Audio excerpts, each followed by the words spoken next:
आज हम Maharashtra TET exam preparation करने जा रहे हैं। सब्जेक्ट है हमारा साइकोलॉजी और हम एक प्रैक्टिस पेपर सॉल्व करेंगे। So if you are a student of English medium और you are a student of Urdu medium, it doesn't matter. This paper and these exercises will be helping you in your exams. The thing which matters is आपके concepts clear होने चाहिए और आपका questions को attempt करने का sense develop होना चाहिए.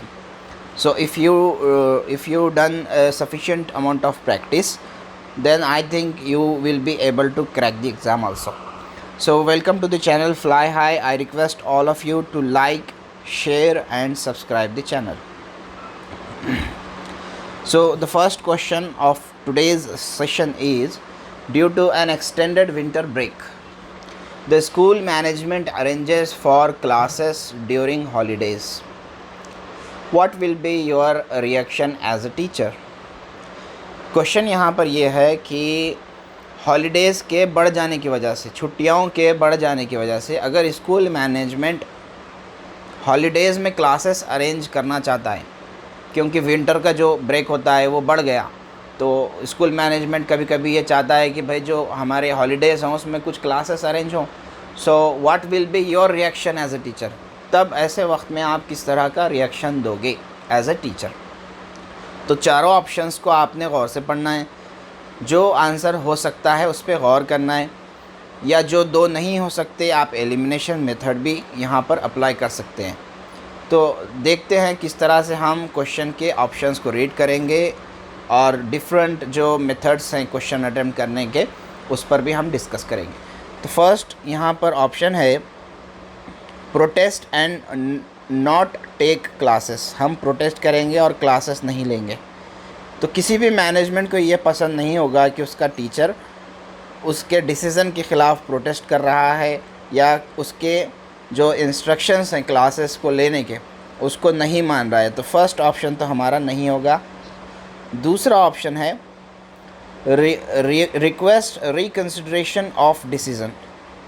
आप रिक्वेस्ट करेंगे मैनेजमेंट से कि आप अपने डिसीज़न को फिर से गौर व फिक्र में लाएँ, रिकन्सिडरेट करें.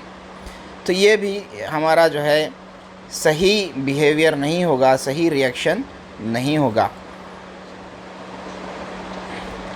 तीसरा ऑप्शन है tell students to prepare on their own. आप स्टूडेंट को कह देंगे कि आप अपने लेवल पर, अपने तौर पर तैयारी कर लें या प्रिपरेशन कर लें, जो भी आपको स्टडीज़ करने हैं. आपके एक्स्ट्रा क्लासेस हॉलीडेज़ में नहीं होने हैं.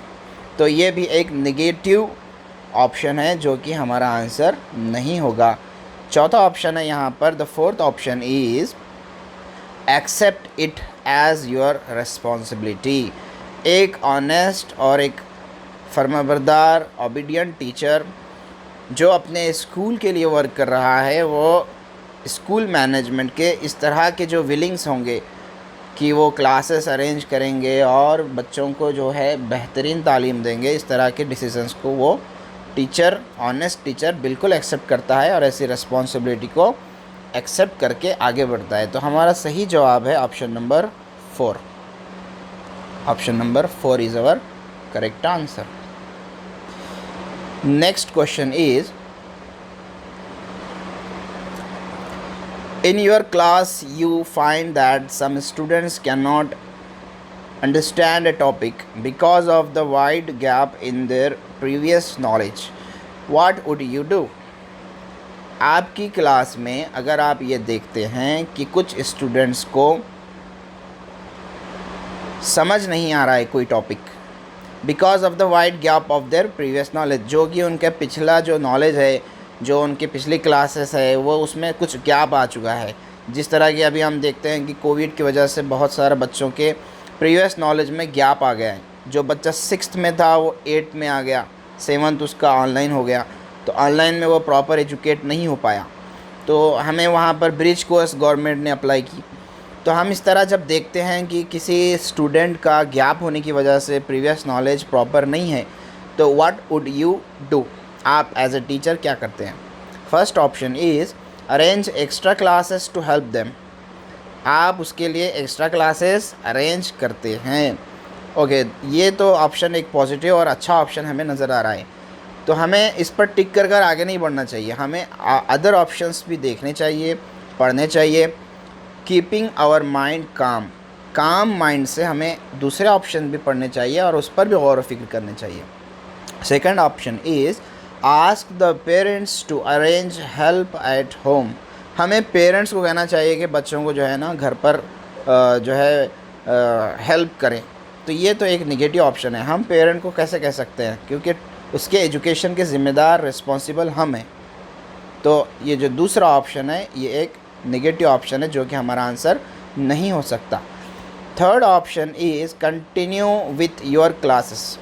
ये जानते हुए कि उसका प्रीवियस नॉलेज कमज़ोर है, वीकर है, तब भी हम जो है हमारे क्लासेस को कंटिन्यू करेंगे। This is also a negative option, तो ये थर्ड ऑप्शन भी नहीं हो सकता।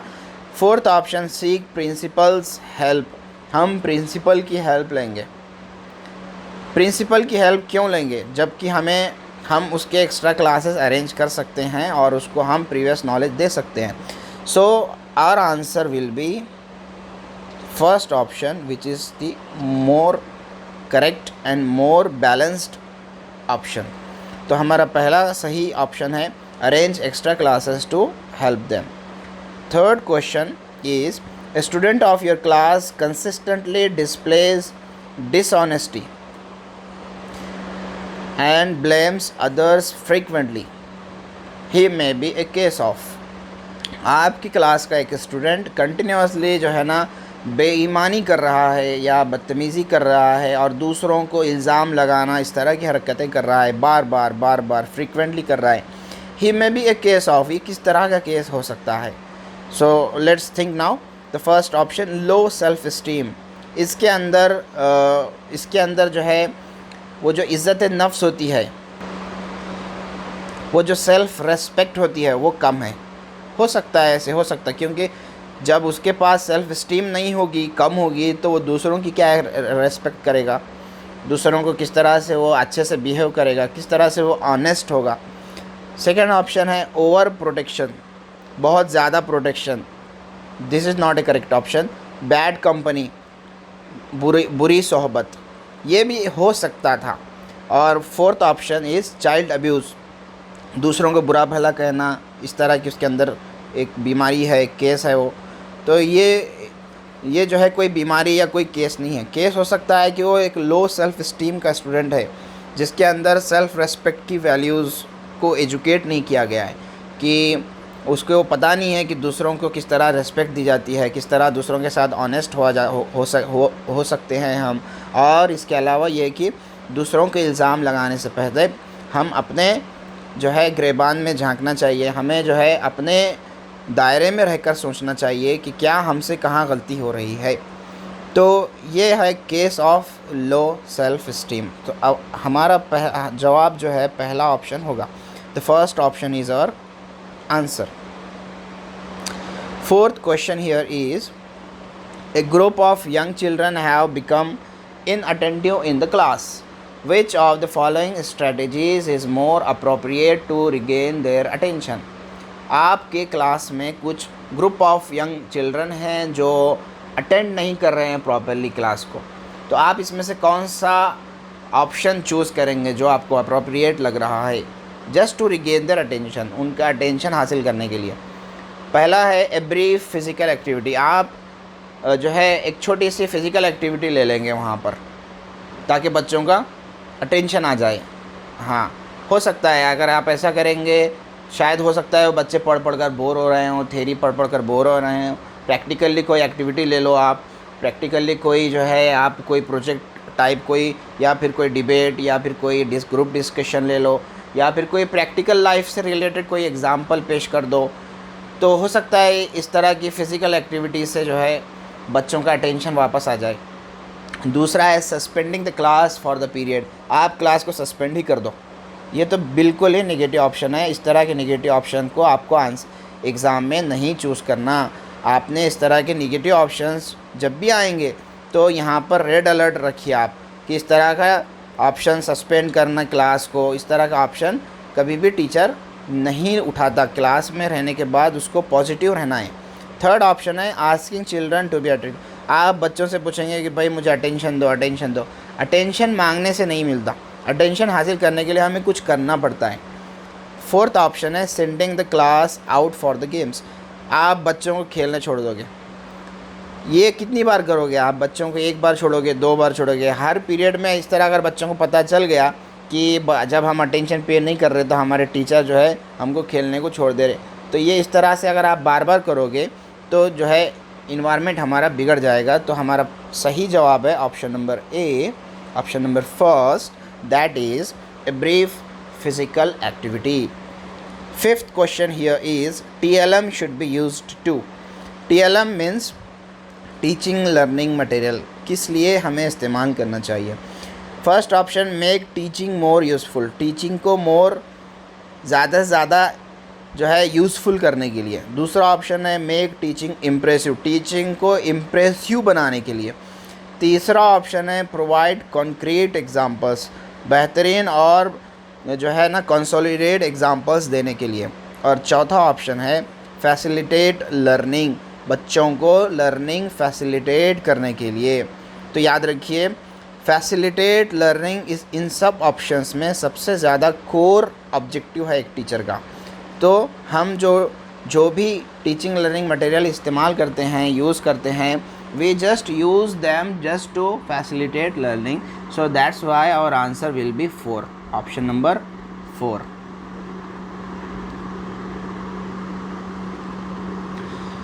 Today's sixth question is the plan for a class project is ideally developed by। The plan for a class project का जो प्लान है वो किस लिए डेवलप किया जाता है और किसके ज़रिए डेवलप किया जाता है, किस तरह डेवलप किया जाता है? The teachers with the help of students. आप जो है ना आप खुद जो है ना इसमें कोई क्लास प्रोजेक्ट नहीं बनाते बल्कि बच्चों को प्रोजेक्ट दिए जाते हैं, तो टीचर्स नहीं बनाते स्टूडेंट की मदद से। सेकंड ऑप्शन है the students with help of teachers. हाँ, स्टूडेंट्स ज़रूर बनाते हैं और इसमें टीचर्स थोड़ा बहुत फैसिलिटेट कर सकते हैं। Third option the students by themselves, student खुद बनाते हैं। Fourth option the teachers and parents, teacher और पेरेंट मिलकर बनाते हैं। तो सही जवाब है हमारा the students with the help of teachers. Second option is our correct option. Seventh question here is Radha is extremely unwilling to share and prefer solitary activity. This indicates that she is। Radha एक ऐसी student है जो unwilling to share, जो नहीं चाहती share करना, कि किसी से कुछ शेयर करना नहीं चाहती। She is unwilling, extremely unwilling. Okay, और प्रिफ़र करती है सॉलिटरी एक्टिविटी, यानी कि ऐसी एक्टिविटीज़ वो प्रिफ़र करती है जो लोनली हो, अलोन, अकेले में की जाती हों। तो this indicates that she is, ये स्टूडेंट जो है ना आपकी क्लास में आइसोलेट रहने वाली स्टूडेंट है, अलहदा अलहदा रह रही, ग्रुप में नहीं आ रही और सब काम जो है ख़ुद करने की कोशिश कर रही है, अलोन अलोन। कुछ तो भी कहीं तो भी मसला है, आपको यहाँ समझना है। और जो है ना वो किसी को कुछ शेयर भी नहीं करती। तो first option A popular child, वो बहुत मशहूर चाइल्ड है। This is not a correct option, illogical. Second option A rejected child, हो सकता है ये, क्योंकि आपके जब आप किसी स्टूडेंट को देखते हैं कि वो सारे एक्टिविटी खुद कर रही है, कहीं ना कहीं उसको एक ग्रुप से रिजेक्ट किया जा रहा है, ऐसा हो सकता है किसी फ्रेंड्स के ग्रुप से। थर्ड है ए जेलस चाइल्ड, ए जेलस मतलब वो किसी पे हसद करती है, ये भी नहीं हो सकता। The fourth one is a happy child, happy child तो इन्वॉल्व होके करेगी। So the correct answer is a rejected child. Question number 8 is which of the statements given below is not true for corporal punishment।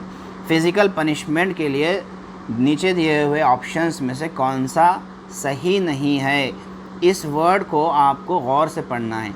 Not true, जब not true आता है, होता यह है कि हम ऑप्शंस पढ़ते हैं और ट्रू वाला टिक करते हैं, तो सही नहीं है यानी कि रॉन्ग है।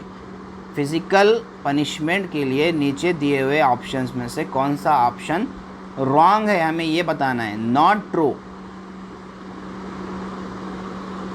First option, it helps in disciplining pupils. Second option, it makes children aggressive. It gives the message that might is right. Fourth option, it helps the emotional development of children. कौन सा सही नहीं है corporal punishment के लिए?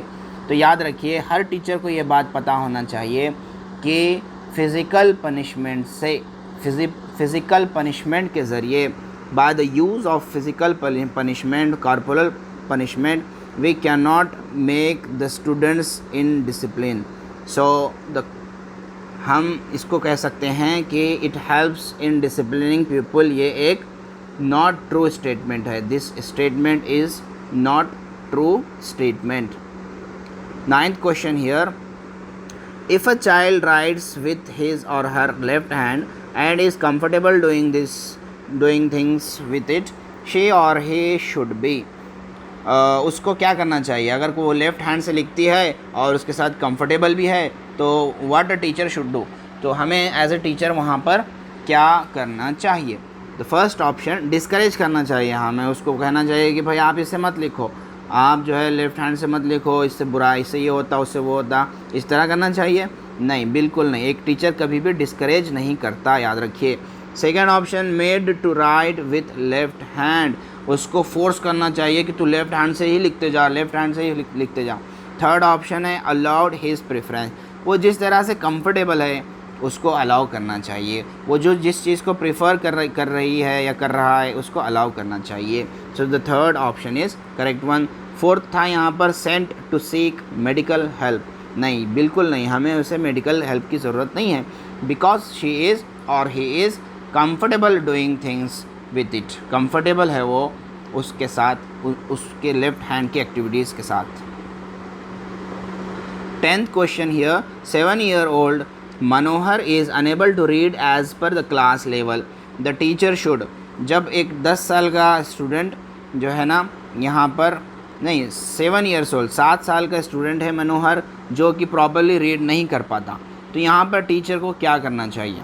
Okay, क्या करना चाहिए भाई टीचर को? आप खुद ऑप्शंस पढ़िए और सही ऑप्शन को जो है गौर से देखिए और सोचिए क्या हो सकता है. मैं भी ऑप्शंस पढ़ता हूँ. फर्स्ट ऑप्शन है, give him reading exercises of a lower level, उसे एक्सरसाइजेस देने चाहिए जो उससे कम लेवल के हों.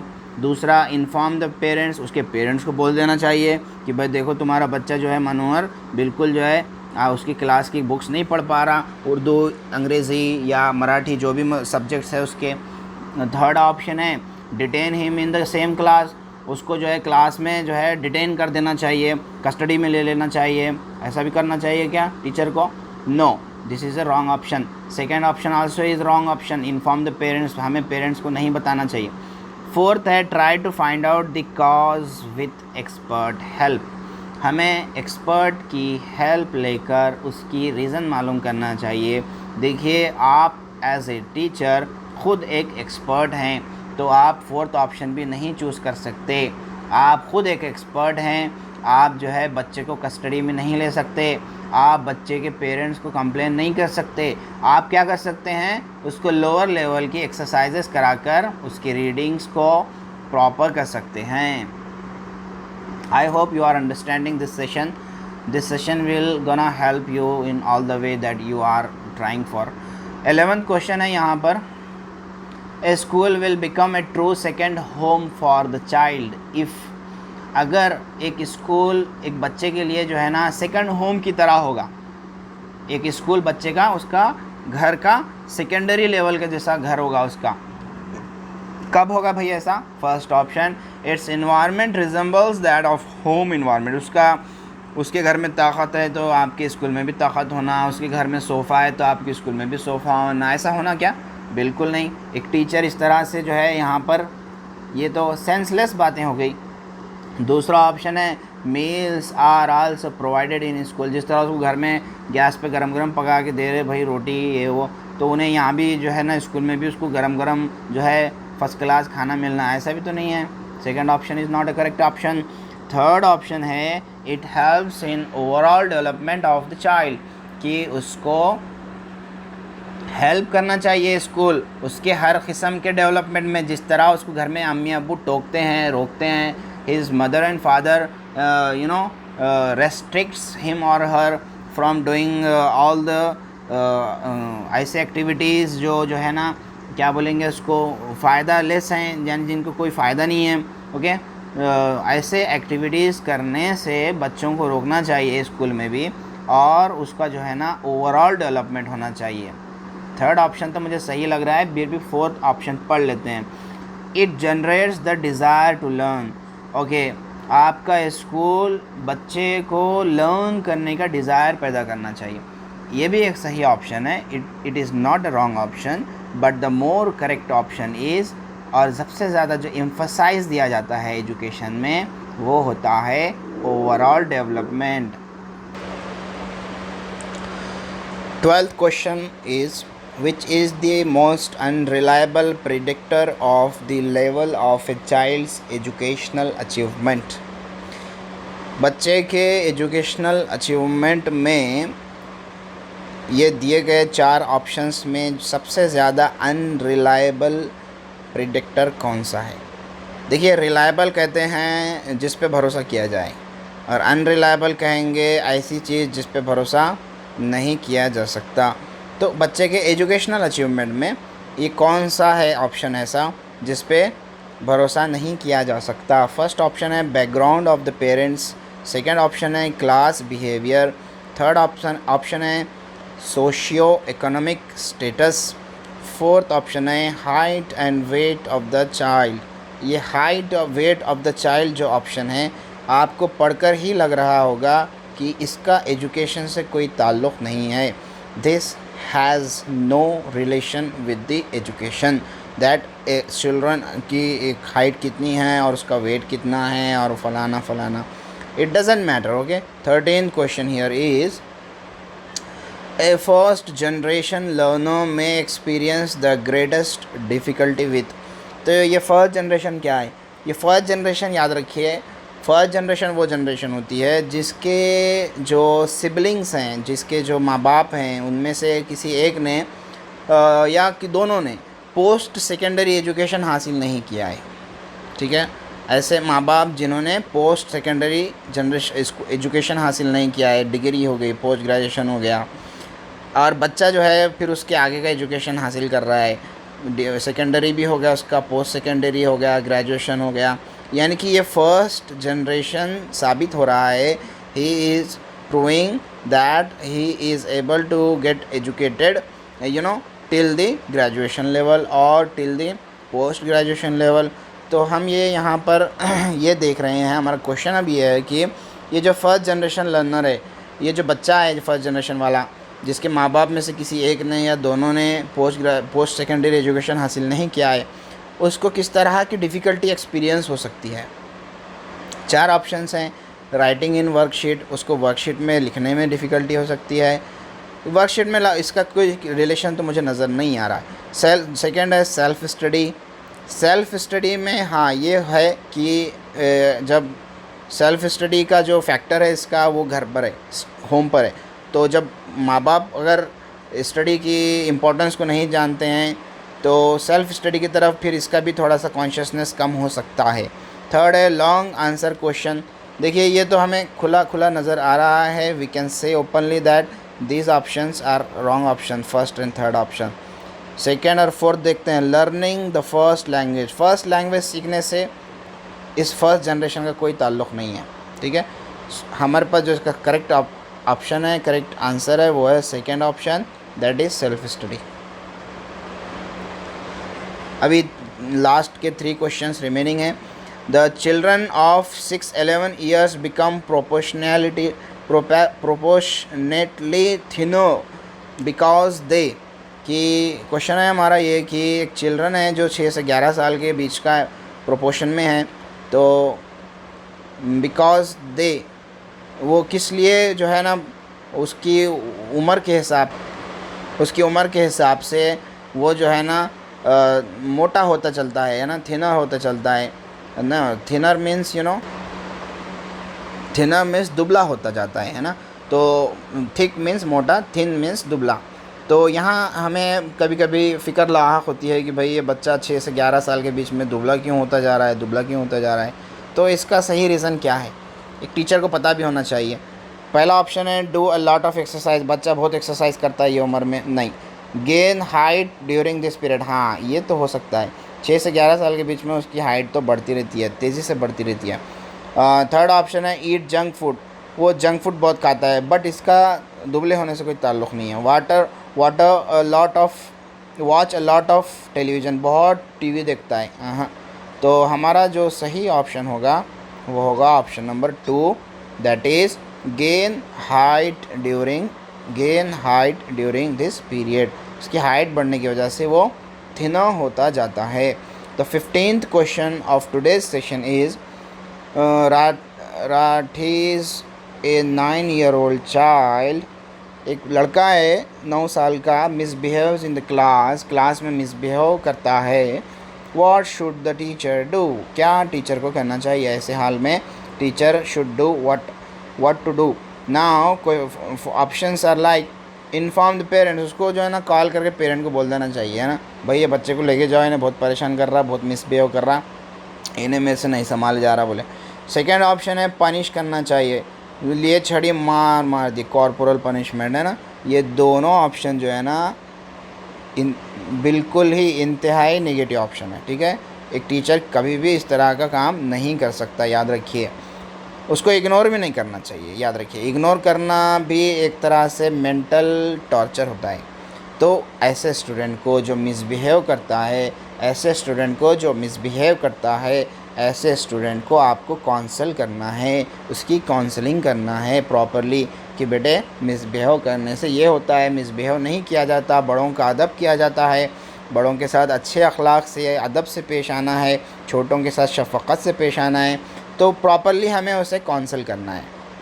The last question of today's session is according to the right to education act, admission of children to a particular class has been proposed to be on the basis of, right to education जो act है उसके according सवाल ये है कि बच्चे का जो एडमिशन है तो वो किस बेसिस पर होता है, उसके अंदर एबिलिटी देखी जाती है क्या।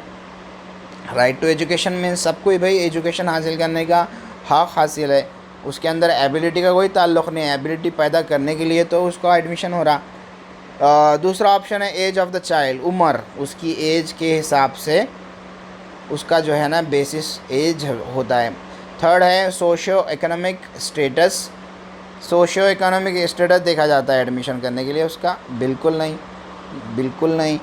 फोर्थ है एजुकेशन ऑफ द पेरेंट कितना पढ़े हुए ये देखेंगे, बिल्कुल नहीं, उसकी एज देखेंगे और राइट टू एजुकेशन में उसको ले लेंगे। बस उसकी एज ही एक ऐसा फैक्टर है that decides the basis of right to education। तो ये था आज का हमारा first session of Maharashtra TET exam. यहाँ से हम डेली एक सेशन अपलोड करेंगे और प्रीवियस ईयर के सारे क्वेश्चंस को सॉल्व करेंगे। इसी के साथ साथ हम उस सिलेबस पर भी डिस्कस करेंगे TET के, और जब आप प्रीवियस क्वेश्चंस को सॉल्व करेंगे प्रीवियस ईयर्स के, आपके अंदर बहुत सारा एक सेंस डेवलप होगा क्वेश्चंस को अटेम्प्ट करने का, और फिर ये कि आपका नॉलेज भी बढ़ेगा और जो आपका अप्रोच है एग्ज़ाम को लेकर वो भी बेहतर होता जाएगा। तो मैं सभी जो टीचर्स हैं, जो पार्टिसिपेंट्स हैं, उनको थैंक्स कहना चाहता हूँ। Thanks for watching this session. Please like, share and subscribe this channel. We will meet in our next session. Till then, take care. Have a good time.